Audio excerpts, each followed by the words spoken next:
Hi, my name is S.strunk, and I am going to discuss building capacity for Module 4.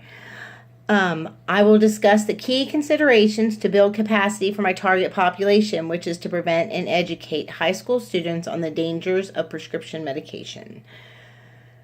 According to the Substance Abuse and Mental Health Service Administration, the second step in the strategic prevention framework is to build capacity. This step would involve utilizing local resources to address the prevention needs of the community. This would also involve utilizing individuals as well as organizational resources to create and sustain an effective prevention program. It is important for prevention professionals to raise awareness of the issues with substance abuse in their own community. If the community is unaware of the problem, it is highly unlikely that anyone can fully address it and help out where it is needed. When professionals raise awareness, it will also open up doors to resources that they may have been unaware of and can aid in the prevention effort.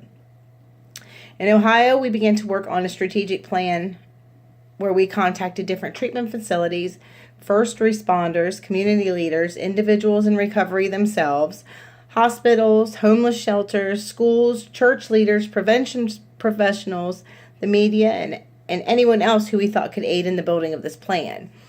Working on a strategic prevention framework, I believe we would consult the same resources and build a work group. In this work group, each entity could be responsible for creating awareness in their own way. For instance, a pastor at a church could integrate a sermon on addiction and inform the church members on what to help individuals in the community. Hospitals could also post information in elevators around the hospital to inform their patients as well.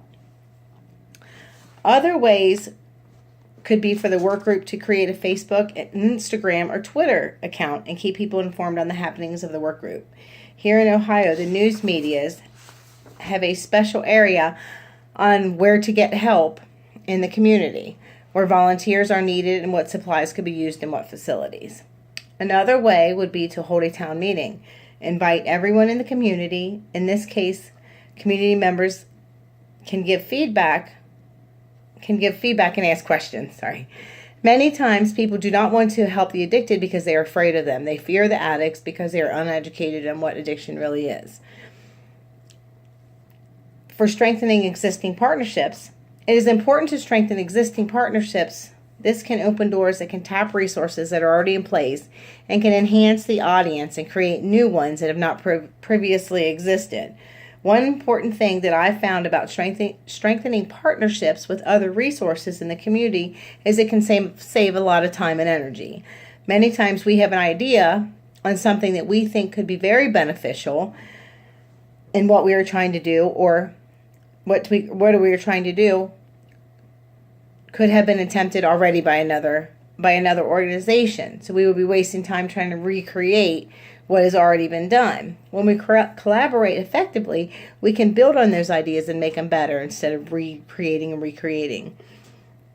And this can be achieved in a similar capacity as I discussed in the beginning, by creating a work group with individuals throughout the community.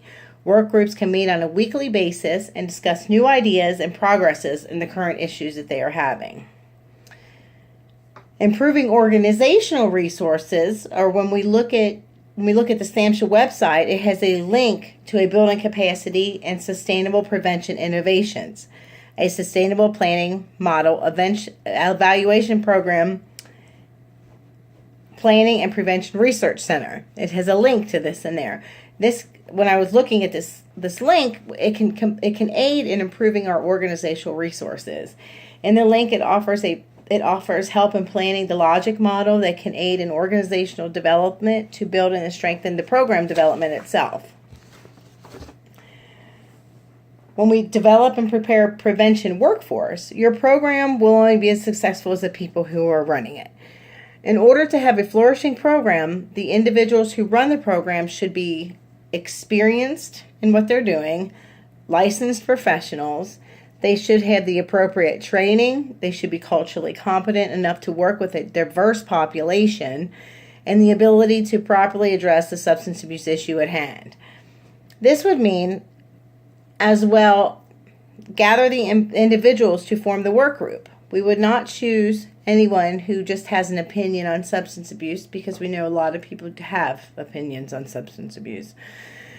We would contact individuals who are leaders in our community, people who have the appropriate education and attitude to promote the program and gain the interest of the people in the community.